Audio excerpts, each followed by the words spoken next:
यानी ये देख लो कितना है, P2 P3 P1, यानी 6 फ्लोर में से ऊपर में जितना 7 है, नीचे बेस में जितना 3-4, जो पूरा बना था देख लो 10 माले तक पूरा बना था।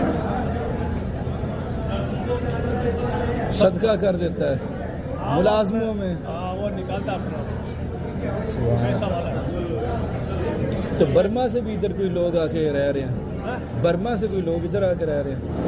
तो फिर लड़ाई नहीं होता क्या वो? हाँ जी पता है मुझे, वो इधर आए हैं सऊदी अरब। हाँ, वो सब इधर ही सबको इधर मकान दे दिया, घर दे दिया, इधर की रईसी दे दिया उसको।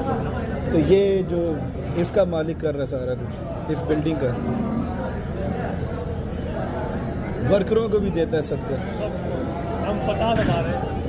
50,000 वर्कर? हाँ,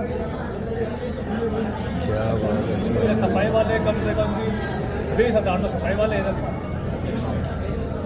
हरम की सफाई करते थे, अंदर की बाहर। अच्छा हरम की सफाई वाले, मैं समझता था इनको किंग देता है पैसे,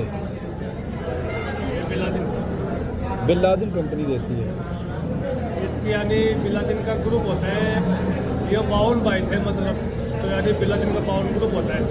और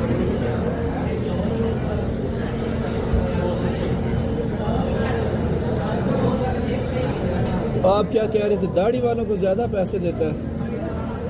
वो देगा वो क्यों, मतलब दाढ़ी वाले काम ज़्यादा करते हैं? हाँ, वो शेख खुद भी डाटी वाला ही है, वो पैसा वाला है। तो जो नमाज पढ़ते हैं उसको और भी ज़्यादा देते हैं? हाँ, रमज़ान में तो फिर डबल ट्रिपल देता होगा ये जो सेठ है। नाम क्या है उसका? 50,000 वर्कर है उसका, माशाल्लाह।